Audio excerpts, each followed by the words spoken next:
Buenas tardes a todos.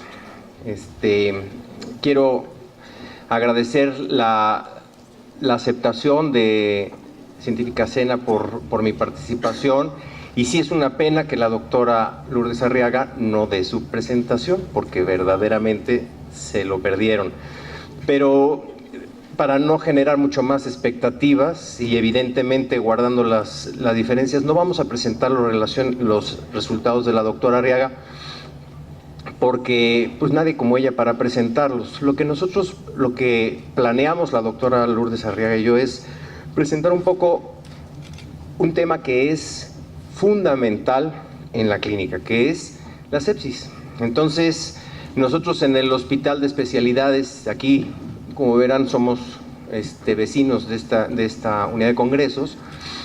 Una de las entidades nosológicas que más retos imprimen para los médicos, y entiendo que hay gran cantidad de investigadores básicos por aquí, pero no les es ajeno este tema a cualquier persona que esté interesado en la biología aplicada a la clínica, o sea, de alguna manera.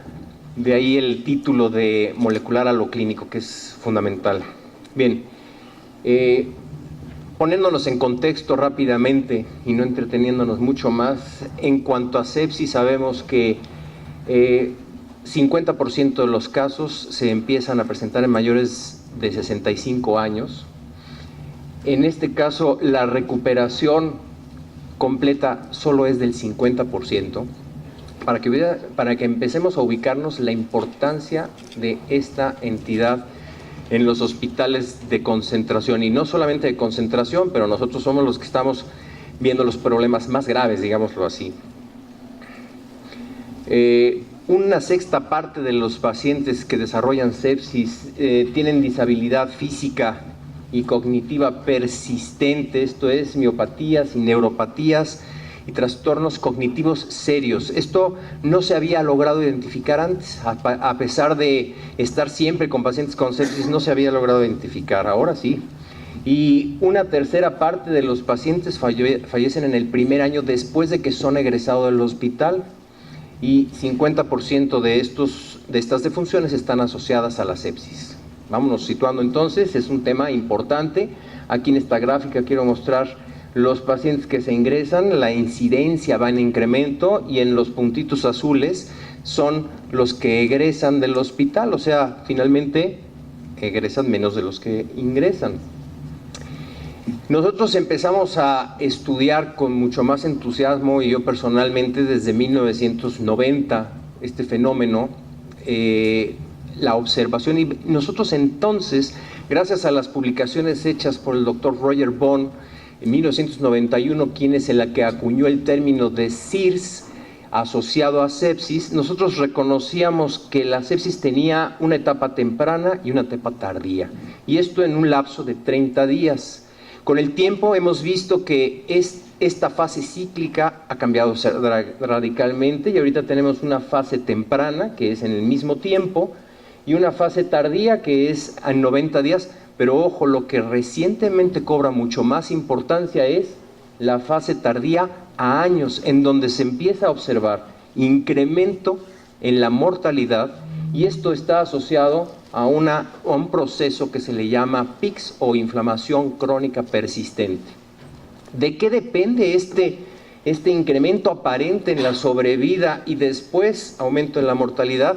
Pues de que tenemos ahora unas unidades de cuidados intensivos maravillosas que hacen de los pacientes verdaderamente sujetos de prolongar su estancia en las unidades de cuidados intensivos, pero esto no quiere decir que mejore la sobrevida del paciente. O sea, los perpetuamos más en condiciones de inflamación crónica. Al salir, aparentemente el paciente se va a su casa súper bien, pero ¿qué creen? Que no realmente. Y vamos a tratar en esta charla, en estos minutos, de explicar por qué sucede esto. Esta es la imagen típica que nosotros conocíamos desde los 90s, en donde se establecía que después de algo que irrumpe sobre la homeostasis del individuo, hay una activación de la respuesta inflamatoria, inmediatamente hay una respuesta antiinflamatoria compensadora, y todo nos lleva al equilibrio. Pero lo que ya nosotros estamos viendo es que en realidad ese equilibrio no se recupera, y aquellos que no fallecen en la fase inicial o que no se recuperan y resuelven en la fase inicial, tenemos una fase persistentemente proinflamatoria o antiinflamatoria que va a estar a expensas justamente de un catabolismo crónico, de una inmunidad alterada, a expensas de la inmunidad innata y también a expensas de la inmunidad adaptativa. Y de eso platicaremos ahorita entonces. ¿Qué es lo que sucede entonces acá? Esta caricatura no la vamos a explicar todo, pero es para dar un poco de sentido a esto. Tenemos muchos mecanismos involucrados en la fisiopatología molecular de la sepsis. No solamente es el paciente clínico que llega con fiebre y llega con pus a través de la secreción abdominal o neumonía, ustedes pongan el caso que quieran.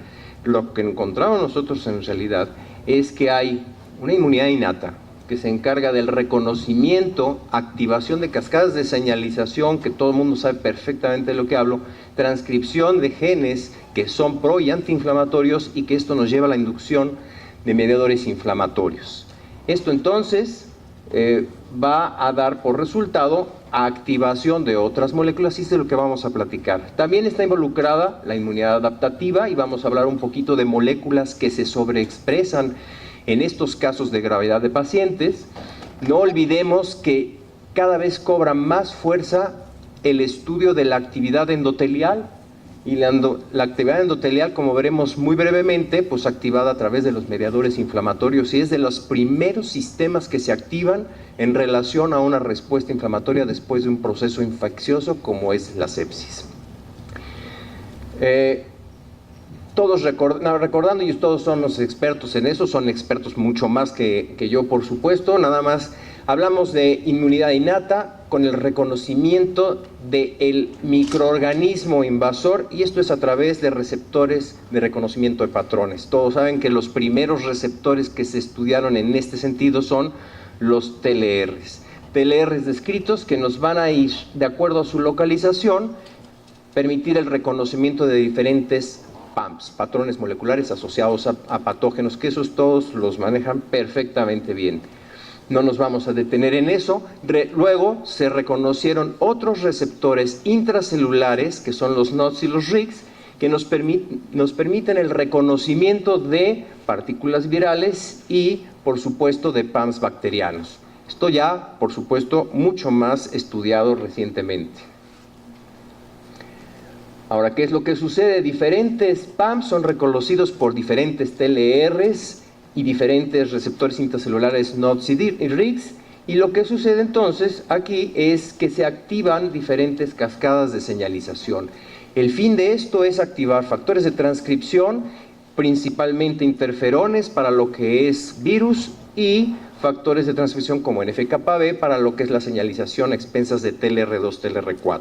Esto todo el mundo lo reconoce perfectamente, y el fin entonces es producir mediadores inflamatorios. Ahí parece que todo está sencillo. El reconocimiento de PAMPs a través de TLRs que se encuentran presentes en células endoteliales es lo que empieza a marcar la diferencia.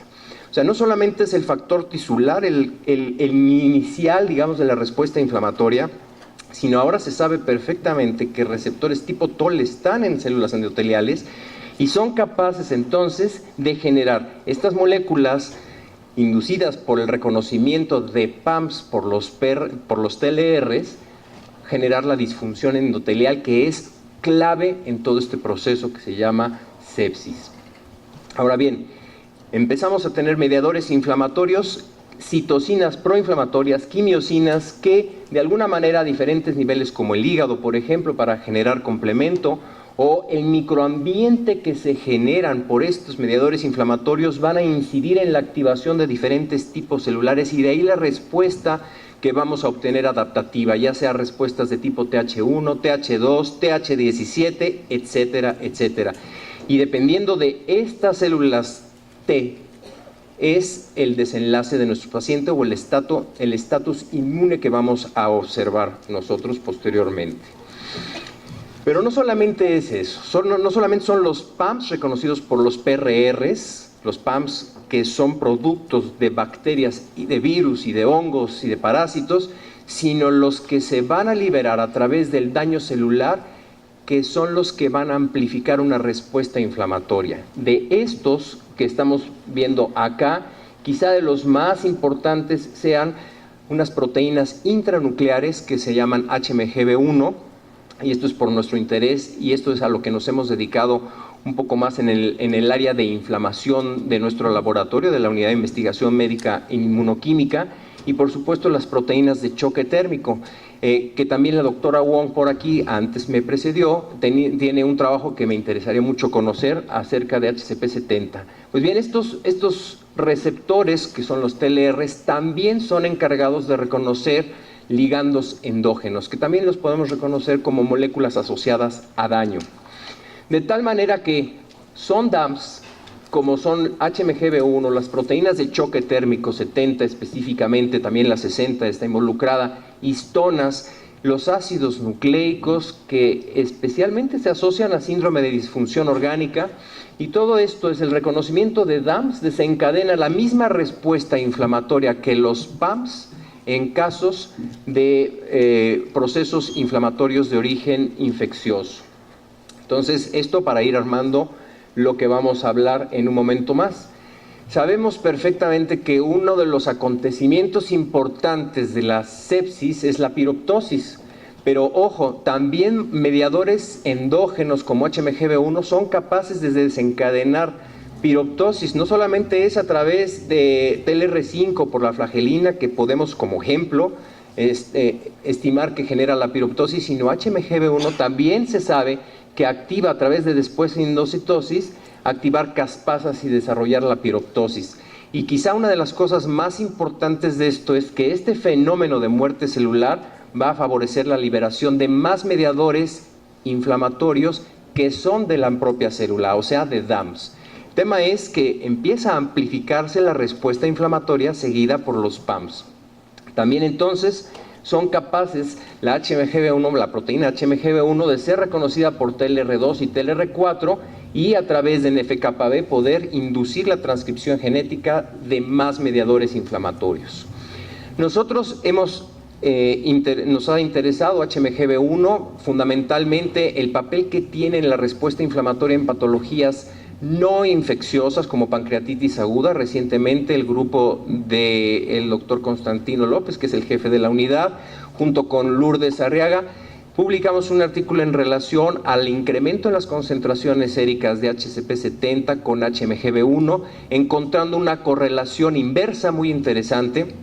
Entonces, pero no solamente eso, sino también hemos estudiado moléculas que son receptoras como TREM1, y desde hace muchos años, cuando el doctor Isibasi era el jefe de la unidad, y encontramos que el aumento en la expresión de receptores que se encuentran localizados en células mieloides, específicamente en neutrófilos, monocitos, el incremento en la expresión de estas moléculas y su reconocimiento del ligando, que ahora se sabe que es una proteína similar al peptidoglicana, y aquí el nombre, Peptidoglycan Recognition Protein. Antes no se sabía, por cierto, cuál era el ligando de TREM1, ahora ya se sabe que una vez que TREM1, este receptor, reconoce a su ligando, es capaz de inducir o activar señales de señalización que lleva a la activación de diferentes factores de transcripción y a la síntesis de más mediadores inflamatorios. Otro mecanismo más a través del cual mediadores endógenos son capaces de aplicar una respuesta inflamatoria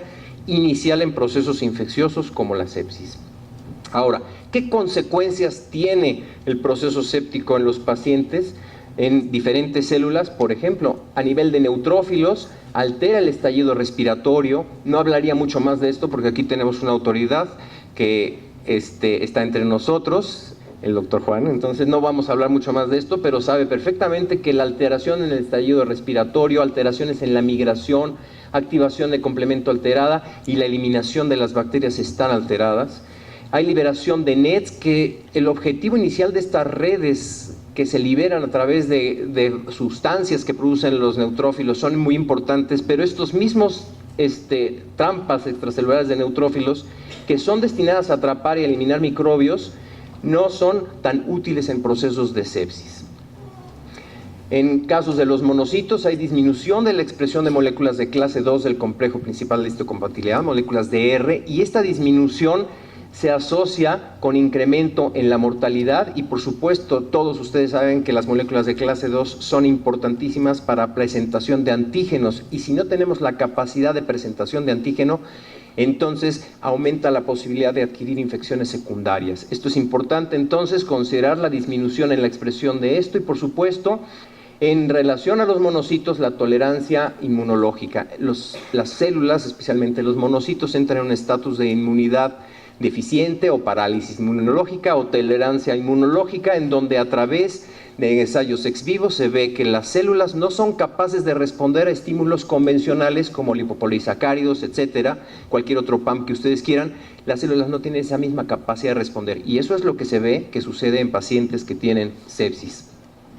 En relación a las moléculas de clase 2, presento una publicación de hace muchos años ya de nosotros, pero que fue de las primeras publicaciones en donde se demostró que en pacientes quirúrgicos no infecciosos o no infectados, la disminución en la expresión de las moléculas de clase 2 o de R se asociaba con la presencia de complicaciones específicamente infecciosas. No solamente eso, sino en pacientes con sepsis, cuando disminuía la expresión de estas moléculas de R, se asoció a aumento o incremento de la mortalidad.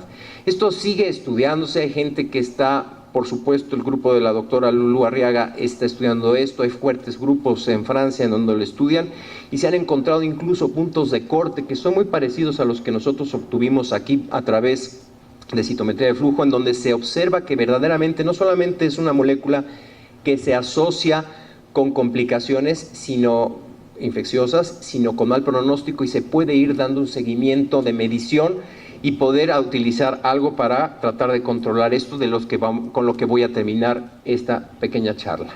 Ahora, entre los mecanismos, estamos hablando de los mecanismos proinflamatorios, aquellos que desencadenan una respuesta inflamatoria a expensas de citocinas proinflamatorias, pero el organismo simultáneamente en procesos sépticos empieza a desencadenar respuestas antiinflamatorias. Y una de las primeras o principales que están funcionando en este momento son las catecolaminas. Y esto es real, el organismo entra en una ruptura de la homeostasis, echa a andar el sistema nervioso central desde los primeros momentos, así como el endotelio empieza a funcionar, a activarse y a disfuncionar, así también entonces el sistema nervioso central. Las catecolaminas especialmente, por ejemplo norepinefrina, son utilizadas, nosotros en clínica las utilizamos en cualquier padecimiento, inclusive no séptico, para estimular el sistema nervioso, aumentar las resistencias periféricas y mejorar la redistribución de oxígeno a través del transporte de este. Pero también, o sea, es muy útil, sí, por supuesto, en los pacientes que están hipotensos, por ejemplo, porque aumenta la frecuencia cardíaca, aumenta la fuerza cardíaca como bomba. Pero la norepinefrina ejerce efectos inmunes supresores y desarrolla infecciones o favorece el desarrollo de infecciones. Entonces, ¿esto cómo se vio? Bueno, pues hay muchísimos artículos desde hace mucho tiempo en donde a nivel de diferentes tipos celulares, en macrófagos y en neutrófilos, se ha visto que la estimulación con LPS aumenta la secreción de norepinefrina, tanto en macrófagos como en neutrófilos. Y esto se empieza a ver desde los primeros minutos de la estimulación con LPS. ¿Qué sucede después? Pues que las células, como los monocitos, que tienen receptores específicos beta-adrenérgicos para noradrenalina, esta se encarga de disminuir la activación de factores de transcripción como NF-κB y disminuir entonces la producción de mediadores proinflamatorios, de tal manera que aquí estamos observando un fenómeno de regulación de la respuesta inflamatoria y que es inicialmente útil, pero después puede no ser tan útil como vamos a ver después. ¿Por qué? Porque la norepinefrina, específicamente a través, siendo ligando del receptor beta de norepinefrina, induce disminución de mediadores inflamatorios a expensas de monocitos. En células T disminuye la proporción, altera la proporción de la respuesta inmune y exacerba una respuesta, favorece una respuesta de tipo TH2. Además de todo, disminuye la capacidad de citotoxicidad y aumenta el crecimiento el crecimiento bacteriano. De tal manera que estos son fenómenos de la norepinefrina. Nosotros hemos tratado ya ahorita empezar de estudiar en pacientes en terapia intensiva los que necesariamente se les tiene que administrar norepinefrina, porque son pacientes que la requieren por hipotensión, estudiar el efecto que ésta puede ejercer sobre la respuesta inmune a través de otras moléculas que ya veremos y evaluar esta asociación entre infección y la presencia o el uso de norepinefrina.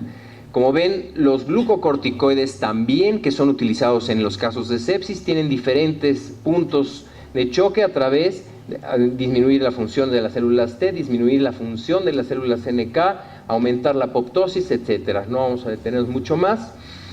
¿En dónde caemos aquí? Finalmente, cuando estamos hablando de que el organismo está en un estatus de antiinflamación o una situación antiinflamatoria, nos lleva a un estado de agotamiento celular. Este es el término en inglés, cellular exhaustion. ¿Y en qué consiste? Fundamentalmente que aumenta la expresión de moléculas PD1, CTLA4 y disminuye el número de linfocitos, disminuye la producción de citocinas, disminuye la expresión de moléculas coestimuladoras, se altera la diversidad de los receptores T, de los T-cell receptors, la capacidad entonces de combatir infecciones secundarias se altera y por lo tanto esto da pie a que aparezcan infecciones secundarias, situación que es verdaderamente grave en un hospital donde ya tienes una infección por microorganismos conocidos, pero además se suma a esto la infección de microorganismos oportunistas a los que no estamos preparados ni capacitados para defender con el arsenal antibiótico que tenemos. Bien, de tal manera que estamos hablando de qué sucede en este estado de inmunosupresión principalmente. Hay un aumento en la producción y las concentraciones séricas de IL-10. Entonces, IL-10 reduce la secreción de citocinas proinflamatorias y también reduce la expresión de moléculas coestimuladoras como CD28, como estábamos viendo hace un momento, disminuye la expresión de DR también en monocitos, disminuye la producción de interferón gamma que es producida por linfocitos T, aumenta entonces la concentración en pacientes con sepsis y se asocia con incremento en la mortalidad. Aquí vemos un estudio que no es tan viejo, digamos que es del año pasado, en donde se estudia el efecto de IL-10, en donde la proliferación celular empieza a disminuir en función del incremento de IL-10. IL-10 también lo que hace es disminuir la producción de IL-2 y también disminuye la producción de interferón gamma, de tal forma que el efecto de IL-10 en estas situaciones es importante. Otra de las moléculas que había comentado hace un momento es PDL1 y CTLA4.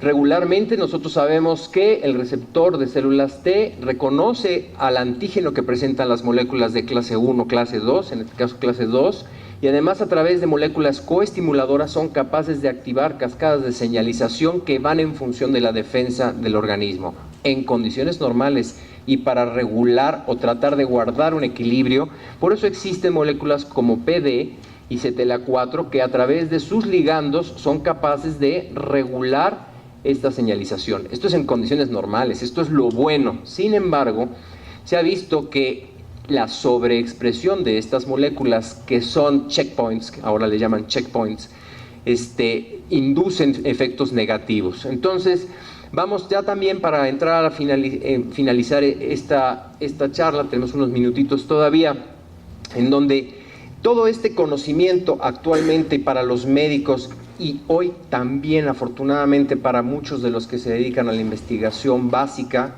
intentan aplicarlo a la clínica. Es que si no existiera la comunicación entre el investigador básico y el clínico, estos adelantos serían impensables o mucho más largos, como ha sido hasta ahora, pero afortunadamente el interés ha crecido y no solamente desde los médicos, sino de empresas como por ejemplo los que ustedes me digan, laboratorios que se están ocupando verdaderamente para que estos trechos o estas brechas tan grandes se empiecen a cortar. Entonces tenemos diferentes puntos en donde podemos marcar estrategias para el tratamiento de la sepsis. La primera, por supuesto, tenemos ante el agente agresor, antibióticos para eliminar a las bacterias. Tenemos también estrategias de bloqueo, que son para inhibir la respuesta proinflamatoria, y estrategias de estimulación para inducir un boom o un boost para esta inmunosupresión. Voy a comentar brevemente estas tres moléculas. Este conocimiento de PDL1 pues no es nuevo y no es nuestro, ni mucho menos. Esto empieza desde hace muchísimos años, justamente por el doctor Honjo, que fue ganador del Premio Nobel de Medicina el año pasado por sus estudios sobre PDL1 en cáncer. Y esto se ha visto verdaderamente en lo que es la terapia en cáncer utilizando anticuerpos monoclonales para PD1 verdaderamente robustecida, y esto yo estoy seguro que tendrá mucho más futuro. Y en los casos de sepsis encontramos que específicamente en choque séptico sí aumenta la expresión de PD1 en células T y de su ligando en monocitos, además que el aumento en su expresión se asocia con mal pronóstico. ¿Qué es lo que sucede con el receptor y con sus ligandos? En casos de choque séptico, aquí vemos el ligando de PD1 se asocia a su incremento en la expresión con el aumento en la mortalidad. También el receptor de PD1 se asocia con procesos infecciosos, el aumento en la expresión, y el aumento en la concentración, en la expresión del ligando de PDL2, lo que nosotros encontramos es que también se asocia o se incrementa con el desarrollo de infecciones nosocomiales. Entonces, aquí vemos que hay una clara asociación entre este receptor y su ligando con el pronóstico de los pacientes. Por lo tanto, una terapia bloqueo para esto sería muy lógica, ¿verdad? Y de ahí estudios en fase 1 que están desarrollándose, en donde se ha visto que en pacientes con sepsis evaluados ex vivo a través justamente del efecto con anticuerpos monoclonales disminuye la disfunción linfocítica, o sea, se trata de acabar de alguna manera con el agotamiento celular, disminuye la apoptosis y aumenta la producción de interferón gamma y de IL-2 interferón gamma, que es justamente una molécula imprescindible para incrementar o exacerbar la función lítica o bactericida dentro de las células presentadoras de antígenos o los monocitos. Tenemos interferón gamma, que es otra de las moléculas que desde hace muchos años se han tratado de utilizar. Sin embargo, el uso de interferón gamma desde los 90s, que se conocía ya más o menos su función, dijeron, bueno, si el paciente está en un estado de inmunosupresión, le damos interferón gamma, lo hacemos que salga de la inmunosupresión y vive. Bueno, pues no se elegían evidentemente correctamente a los pacientes, y hay que ver a quién se le da, cuándo se da y cómo se da. Esto en estudios recientes que están en tránsito, que son estudios en fase de investigación, encontramos que activa la capacidad de presentación de antígenos a través de los monocitos, favorece la activación para producción de citocinas y sobre todo aumenta la expresión de clase 2, de DR. Otra de las moléculas que se están interesantemente ahora investigando son proteínas recombinantes, específicamente IL-7, que en modelos muridos con sepsis y en pacientes, con modelos con sepsis y en pacientes con sepsis, se ha visto que aumenta la expresión de moléculas antiapoptóticas, reducen la expresión de moléculas antiapoptóticas, proapoptóticas como PUMA, por ejemplo. Sí favorece la proliferación de linfocitos CD4 y CD8, que se ha visto que es un sello de los pacientes con sepsis, la linfopenia, además de que favorece la producción de interferón y, por supuesto, aumenta el reclutamiento celular porque favorece la expresión de integrinas, además de que esto se vio que se asocia a un incremento en la sobrevida. También recientemente se publica el año pasado un artículo muy interesante sobre esta proteína recombinante, en donde ya por primera vez en clínica se observa que hay incremento de la cuenta absoluta de linfocitos, que sí es a expensas de CD4s, que CD8s también se incrementan, y no solamente es incremento de las células de linfocitos, sino también hay aumento en la expresión de moléculas de R, lo cual hace que los apuntes acerca de las hipótesis de la utilidad de estos anticuerpos monoclonales, y en este caso esta proteína recombinante, puedan llegar a ser de utilidad en uso clínico en un futuro no tan lejano. Biomarcadores para disfunción inmune, ya vimos que DR es un parámetro perfectamente bien caracterizado ya en sepsis. Es relativamente fácil de determinar, y esto para ustedes que son expertos, por supuesto que sí, en la clínica no es tan sencillo, pero estoy seguro que no es una cosa imposible de adiestrar. Y algunos mediadores regulan su expresión, como el factor estimulante de colonias de granulocitos macrófagos. Les recuerdo, para los que no estén enterados de esto, es un factor que desde hace muchísimos años salió, digamos que es en los mediados de los 90s, para los pacientes con linfopenia. Es un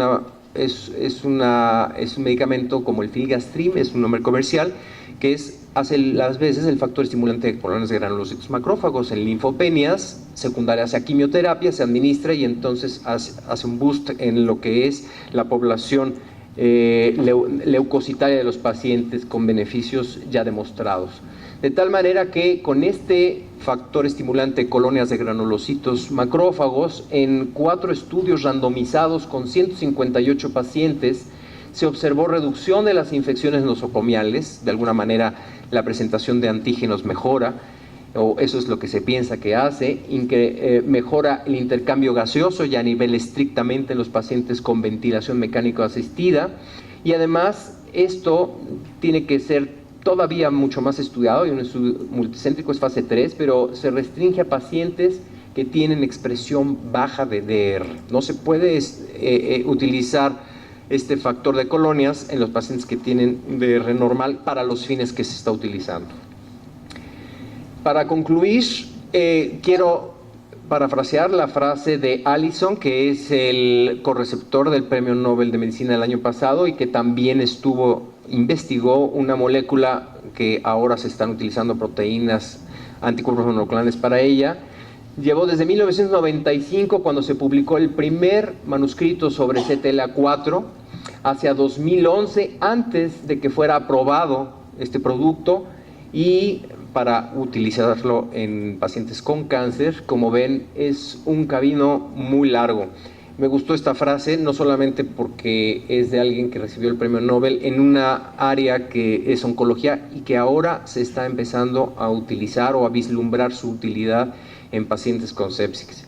Seguramente el camino va a ser muy largo también, pero es otra herramienta más a través de la cual podemos ofrecerle algo a estos pacientes cuya mortalidad se ha visto que es a largo plazo y tiene impactos económicos enormes, y además tiene impactos sociales por las incapacidades que requiere. Con esto termino y les agradezco mucho su paciencia y su atención.